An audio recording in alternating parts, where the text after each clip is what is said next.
I hate shooting in the morning.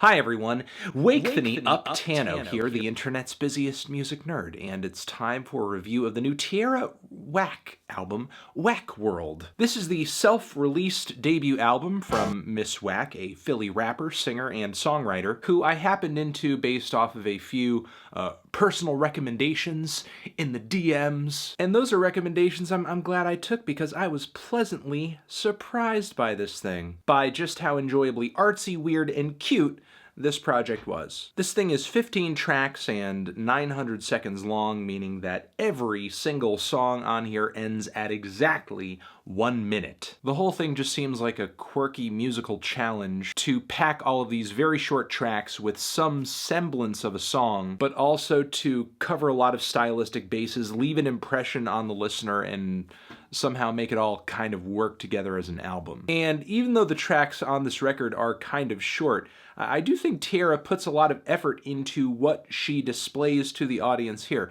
It's not like I'm just listening to a random array of odds and ends. If built out with a few more additional minutes of music, a lot of the cuts on here could sound like really great full-fledged songs. It's like I'm being subject to a bunch of previews of tracks that I know if I heard the whole thing I would really love them. Still though, I do appreciate the concept of what she's going for here.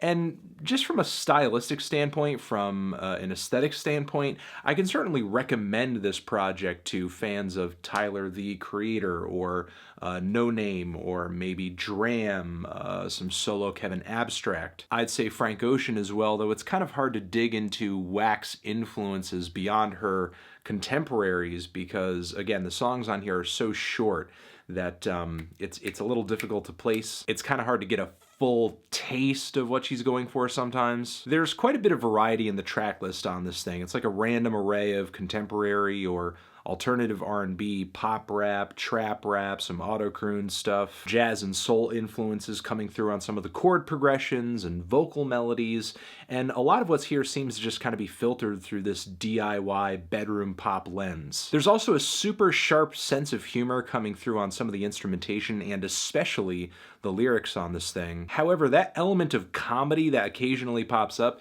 it feels like it's kind of a mask for like a deep sense of sadness. The tracks on this thing are just raw, they're intimate, they're eclectic, they're hilarious. I kind of feel like I'm listening to a Moldy Peaches or a Kimya Dawson, but for the SoundCloud generation. Now, even though every track on this thing is just a minute long, there are still some highlights. The song Cable Guy, which features these kind of stunning, soulful lead vocals right at the start, and then some very funny, playful acronyms where she says MTV, Men Touch Vaginas, BET, Bitches Eat Tacos. On the very next track, we get a total emotional and aesthetic change with these despondent, watery pianos, very spacey, minimal beat, a touch of autotune on the vocals, totally dejected vocal delivery, saying things like, if you love somebody, I promise that you should tell them. There's another line that stuck with me on here where she says she's selling white, showing off. She feels like she's Ellen. The song Hookers is a forlorn bit of synth funk, where Whack changes up her vocals yet again. She's a bit of a vocal chameleon on this album. This time she has kind of this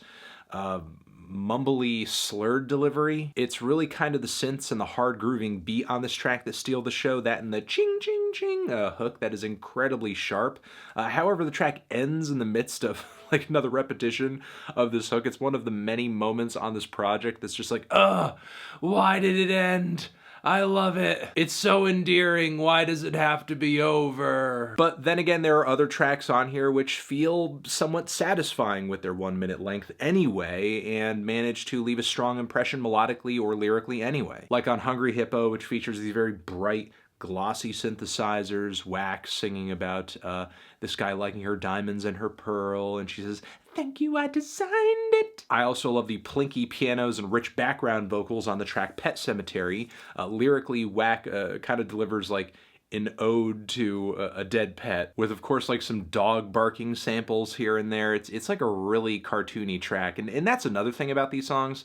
A lot of them feel like these weird animated sketches. Like if you had approached a series of animators and told each one to come up with a little animated short within 1 minute, some visual eye candy. That's kind of how this album feels in a lot of respects. It's like quick, sweet, distracting, ear candy. However, within this very short amount of time, while Whack isn't really able to build much of a narrative or a story or a topical concept, I think she does manage to reveal a lot about herself and pack this record with personality. I also dig the childish insults and weird alien synths and over-exaggerated redneck accent that she pulls out on the track Fuck Off. The 3/4 time signature and old school doo-wop and R&B style guitars on Silly Sam are a nice change of pace too. And I can't help but smile at her singing and rapping about eating her vegetables on the song Fruit Salad as well. Yeah, I'm not sure what else to say. I just had a lot of fun with this project. It's very straightforward, it's very lighthearted, it's very personal, it's very youthful and bizarre, kind of unorthodox, and it's kind of got me waiting with bated breath for when she decides to come out with something a bit longer, a bit more mature, a bit more structured, because things are already sounding pretty fun within this very short window of time. Sure, there are a few tracks here and there where she kind of drowns in her influences and they kind of breeze by because they sound maybe a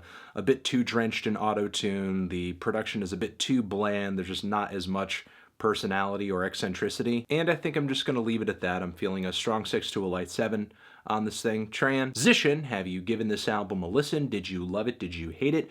What would you rate it? You're the best, you're the best. What should I review next? Hit the like if you like, please subscribe, and please don't cry.